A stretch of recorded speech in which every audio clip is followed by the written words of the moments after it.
Welcome to Section 7a, where we're going to talk about probability and odds. The first thing, Roman numeral 1, is about probability. We need to define outcomes and events before we move on. Outcomes are the basic results of observations or experiments. These are all of the possibilities. An event is one or more of these outcomes. An event can even match the number of outcomes if I talk about all possible events. The outcome is every single possibility. Sometimes the event can double up though, as the next example. Let's say I'm tossing two coins. I can toss my two coins and get no heads, or two tails. I can toss my two coins and get a head and then a tail, and then I can toss my coins and get a tail and then a head, or I can toss the two coins and get two heads. Now the outcome is every single possibility that we talked about. Tail, tail, head, tail, tail, head, and head, head. The event is actually listing it out as 0 heads or no heads, 1 head, and 2 head. Notice this happens to be combined for the same event of 1 head. But in the outcome, it's separated because we're looking at every single possibility in actually going through it. The next we're going to talk about is expressing the probability. The probability of an event is written as P, standing for probability, parenthesis with whatever event you're looking for, and close the parenthesis. The probability of an event is always in between 0 and 1 and including 0 and 1. So I could write it 0 less than or equal to, so I'd have to insert a symbol less than or equal to the probability of the event, which is less than or equal to 1. It will be in between and including those. 0 meaning that the event is absolutely impossible. There is a 0% chance, and that is a probability, so that's why it's also equal to. 1 for the probability is the event is absolutely 100% certain that it will happen. So I just changed those to the percent. If I have a 1/2, that means I have a 50-50 chance of the event occurring. Let's move on to the probability of heads from our first example. The probability of getting heads when tossing a coin. We have the first probability is called theoretical probability. Some people can think of it as in a perfect world, or another one is we're not actually doing anything, but we know that there is 1 head and 1 tail on every coin, and so we just think of that as being the theoretical probability. We just know this about the object that we're talking about. So the theoretical probability of tossing a coin and the probability of getting a head, and this is just 1 coin, not 2, then the probability of getting a head is 1 out of 2 because we know that we have 1 head out of 2 events, which is 1 head and 1 tail. So we have 2 possibilities and we wanted the head. Rolling a die and getting a 2, well, there's only 1 2 out of 6 sides on the die, so the probability is getting 1 out of the 6 numbers, and therefore I'm just using what I know about the coin or what I know about the die for my theoretical probability. The method of finding the theoretical probability is counting all of the possible outcomes, every single outcome. Then I count the number of ways that the event I'm looking for can occur. So the probability of my event will be the number of ways that my event can occur divided by the total number of outcomes. Let's move on to B, the probability that a person has their birthday in July. Okay, so I need to find all possible outcomes. There are 365 days in a year, and I know, yes, there's leap year. We're going to just kind of discount that for now and just do 365 days in a year. And then I count the number of ways that the event can occur. Well, there's 31 days in July. Then I divide the number of ways that the event can occur divided by the total number of outcomes. So 31 divided by 365 gives me 0.085, or changing that to percent is 8.5, or 1 out of 12, 1 month out of 12 months. And don't forget, you can always go back into Excel and make it calculate it for you. This equals 31 days divided by 365 days in a year, and we get our decimal of 0.085. Let's move to the next one. C. What is the probability that a family of 3 children has 2 boys and 1 girl? Well, the first thing we need to do is find the total possible outcomes. Remember, find number 1, the total possible outcomes. So if I have my first child, there's 2 possibilities, boy or girl. The second one, also 2 possibilities, boy or girl, and third one, 2 possibilities, boy or girl. 2 times 2 times 2 equals 8 outcomes. If you'll remember, that's how we found the total number for my truth tables as well. Now let's go through and actually list all of the different outcomes. I could have girl, girl, girl, and let's get rid of, I want all of them to fit. Girl, girl, girl, or girl, girl, boy, or girl, boy, girl, or boy, girl, girl, boy, boy, girl, boy, girl, boy, girl, boy, boy, boy, boy, boy. I think I've gone through all of the variations. Let's count and make sure. 1, 2, 3, 4, 5, 6, 7, 8. There we go. All 8 outcomes. Now we need to count the number of ways that our event can occur. We want two boys and 1 girl. So 2 boys, here we go. I'm going to highlight that. 2 boys and 2 boys. There are 3 ways of getting 2 boys and 1 girl. So I have 3 events out of 8 outcomes, or 3 divided by 8, which is 0.375, or 3.75%. Let's move to Roman numeral 2. This is empirical probability. Now remember, theoretical probability is just what we know and what the number of events are, and we divide those. Empirical probability means that we're actually doing something. This is the observations or experiments, and I'm actually flipping the coin, or I'm counting all of the families that have 3 children and finding every single one of them that has 2 boys and 1 girl. The empirical probability is slightly different because I'm looking at what's actually occurring. A river flooded 4 times in 2,000 years. What is the empirical probability that it will flood next year? So I take the number of times that it occurred over the number of years. So I have 4 out of 2,000, which gives me 1 in 500, or 0.002, or I could change that to a percent. I didn't do that yet, which is 0.2% probability that it will flood in the next year. Now let's move to the next one, B. Tossing 2 coins and wanting heads. And I toss it 100 times. And let's say I have, remember our outcomes we already talked about as being 0 heads, 1 head, or 2 head. And let's say I observe 0 heads occurs 22 times, 1 head is occurring 51 times, and 2 heads occurs 27 times.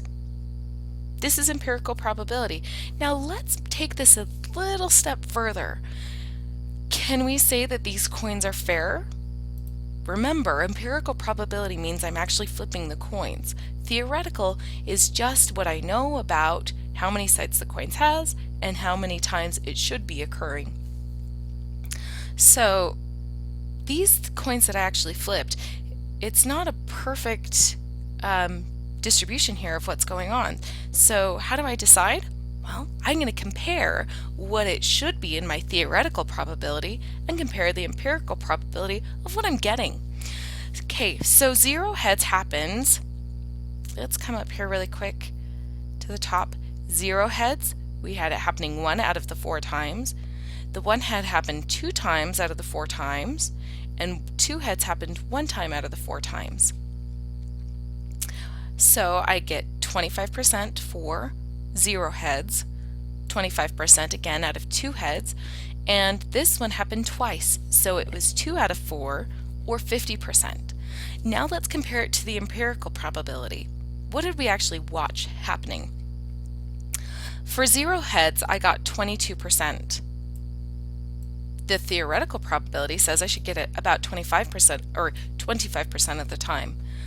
Now, it's a little off on my empirical probability because I got 22. But I did only flip the coin 100 times, or both coins 100 times, so that seems pretty close, right? 2 heads, I got 27%, and again, theoretically, I should be getting 25%. Theoretically, I should be getting 50% for 1 head, and I got 51%. So these are off. These numbers are not exactly with the theoretical probability, so are my coins unfair? No, it's really close. 25% and 22, yeah, that's really good. And 50% and 51%, exactly. This is the empirical probability. It's not going to match perfectly with the theoretical probability until we get to the law of large numbers, in which we get closer and closer. So we're going to just say, yeah, these coins are fair. We also talked about kind of the difference between two things when we talked about statistical significance. This is just taking it to probability. Let's move to the next one. Subjective probability, or using your own experience or intuition.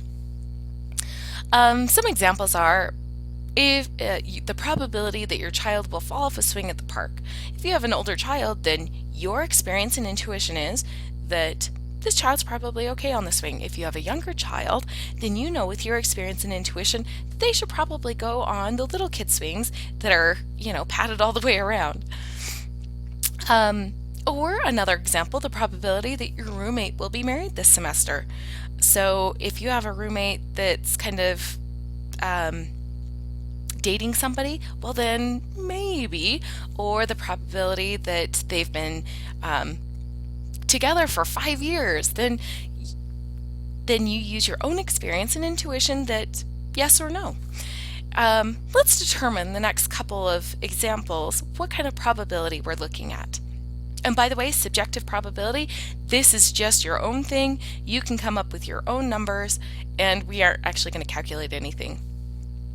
So the first example is if somebody were to say, I'm 100% confident that you will love this car. Well, that one definitely is subjective probability. And I've hidden that. There we go. There's the answer. Based on the data from the Department of Transportation, the chance of dying in a car crash is 1 in 7,000 every year. Okay, so we have subjective, empirical, or theoretical. In this case, they aren't taking, the car and the sides of the car. This is finding the observations and turning it into a probability. This one is empirical. We looked at all of the car crashes and we're giving you a probability of you having the chance of dying in a car crash. The chance of rolling a 7 with a 12-sided dice is 1 out of 12. There we have a theoretical probability. We have the number of 7s divided by the number of sides on the dice, and we get 1 out of 12. Let's move to 4. The probability of an event not occurring. And remember, our little symbol of not is our little squiggle line, and you can get that on your computer if you're typing as shift, and it's right underneath the escape key next to the 1. Let's go ahead and say we're rolling a die, and we want to find the probability of not rolling a 4. Well, let's step back and say what we do know. We know the probability of rolling a 4, and we write it as P parenthesis rolling a 4, or I'm just going to put in a 4, close parenthesis. We have 1 4 out of 6 sides, which gives me 1 out of 6. So if I want to find the probability of not rolling a 4, or I type it in the probability of my little squiggle, not 4, there are 5 other sides out of the 6 that are not a 4, so the probability of not rolling a 4 is 5 out of 6. Now let's kind of take some of this and play with it for a minute. If I have the probability of rolling a 4 and add it to the probability of rolling a 4, I get 1. 1, 6 plus 5, 6 is 1, which makes sense because I know that I should be rolling something if I roll it, and those are all of the probabilities rolled together of getting the 4 and not getting the 4. Now, if I subtract the probability of getting a 4 from this equation, I get the probability of not rolling a 4 equaling 1 subtract, I'm moving this over, the probability of getting a 4, which leads us to our formula.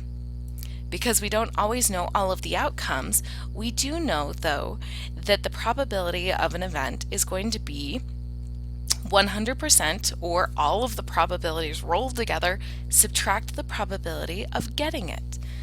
And so that's our probability of not getting event A, is 1 minus the probability of event A. So let's go ahead and move on to the probability that a random family with 3 children does not have 2 boys and 1 girl. And you'll notice my little red arrow up here. Remember, we already found the probability of getting 2 boys and 1 girl, which was 3 out of 8. So if I want the probability of not having 2 boys and 1 girl, I'm going to take 1, subtract the 3 over 8, which I've done down here. 1 subtract the probability of 2 boys and 1 girl is 1 minus 3 over 8, or 5 out of 8. Now in this example, it's kind of nice because we can go back and check. I have 1, 2, 3, 4, 5 ways of not having 2 boys and 1 girl. Now when we get into the larger examples, you aren't going to be wanting to find all of the events, so it's nice to have the formula. In this case, we can go up and check that that is indeed the answer. Let's move to Roman numeral 5, probability distribution.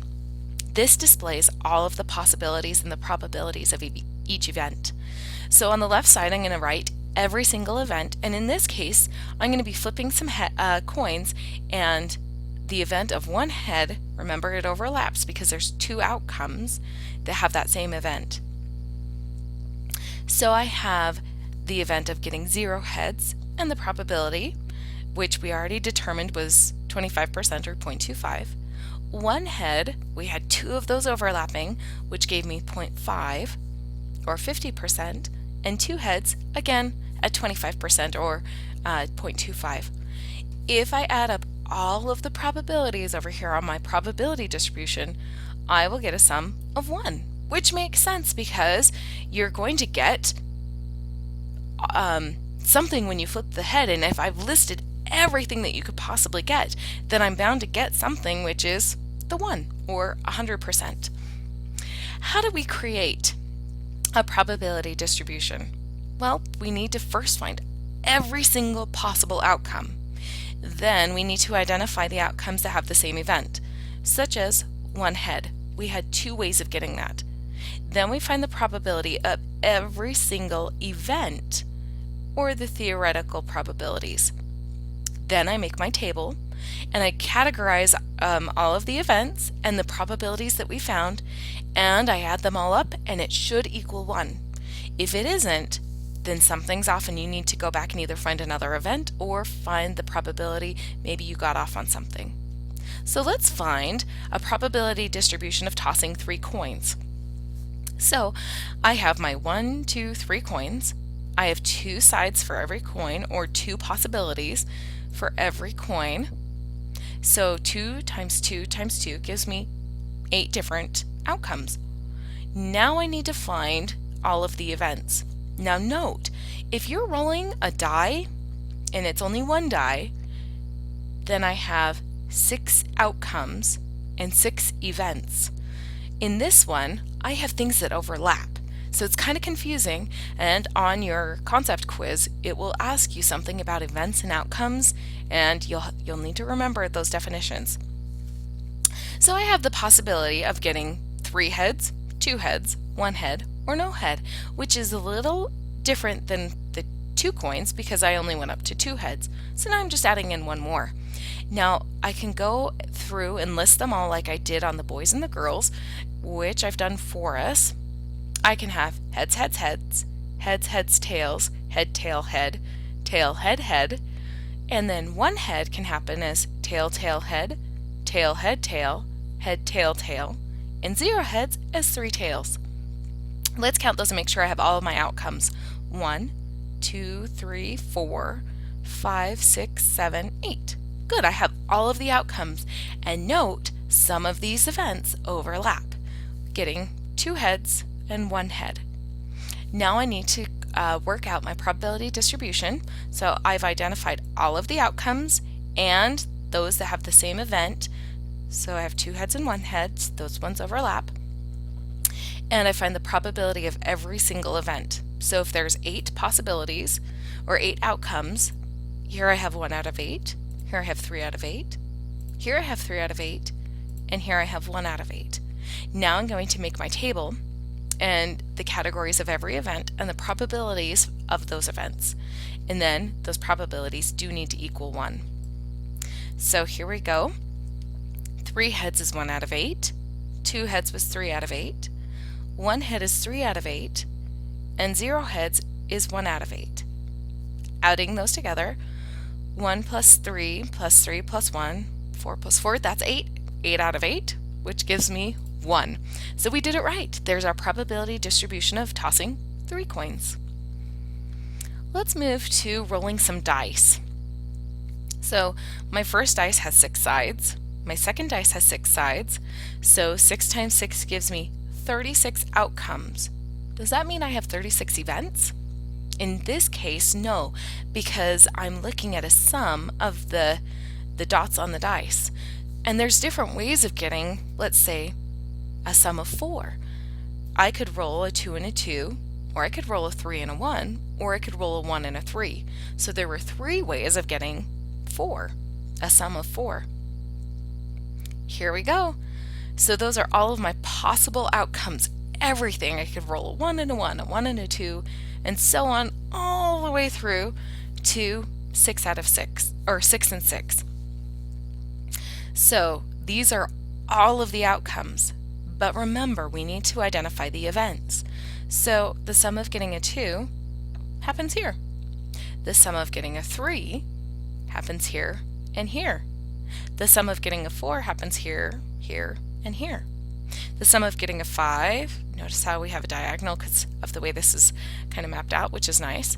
The sum of getting a 6, there are 5 ways of getting a 6, so that's an event. Here's getting a 7, an 8, a 9, a 10, 11, and 12. So I have all of my outcomes. So I have the sum, the events go from 2, the sum of 2, clear up to the sum of 6. And then I can count all of the ways that these events can occur, which, here we go, here's my table. The event of rolling a 2 happens 1 out of 36 times. The event of rolling a 3 happens 2 out of 36 times, and so on and so forth. We already looked at our chart. Notice the sum of getting a 7 is the highest probability, and that's why a lot of people think that it's lucky, especially in gambling, because it has the highest probability. And then I add these all together. 1 plus 2 plus 3 plus 4 plus 5 plus 6 plus 5 plus 4 plus 3 plus 2 plus 1 will give me 36 out of 36, which equals 1, or 100%. All right. Oh, let's talk briefly just about rolling one die over here. I have 6 outcomes. I can roll a 1, a 2, a 3, a 4, a 5, or a 6, which happens to be the exact same number of events because nothing overlaps. So I get 1, 2, 3, 4, 5, 6 for the event. Let's go ahead and state the odds. Roman numeral 6. So I have the odds for an event is calculated as the probability of the event divided by the probability of not the event. The odds against an event are the probability of not the event over the probability of getting the event. When you're talking about gambling, note that the odds are always stated as the odds against the probability. Okay, so let's move on to just kind of working this out. The odds of rolling a 4. Okay, so the odds for the event are the probability of rolling the 4 over the probability of not rolling the 4, which we already calculated earlier, which is 1 out of 6 over 5 out of 6, which if we simplify, divide that, we get 1 out of 5 or 125.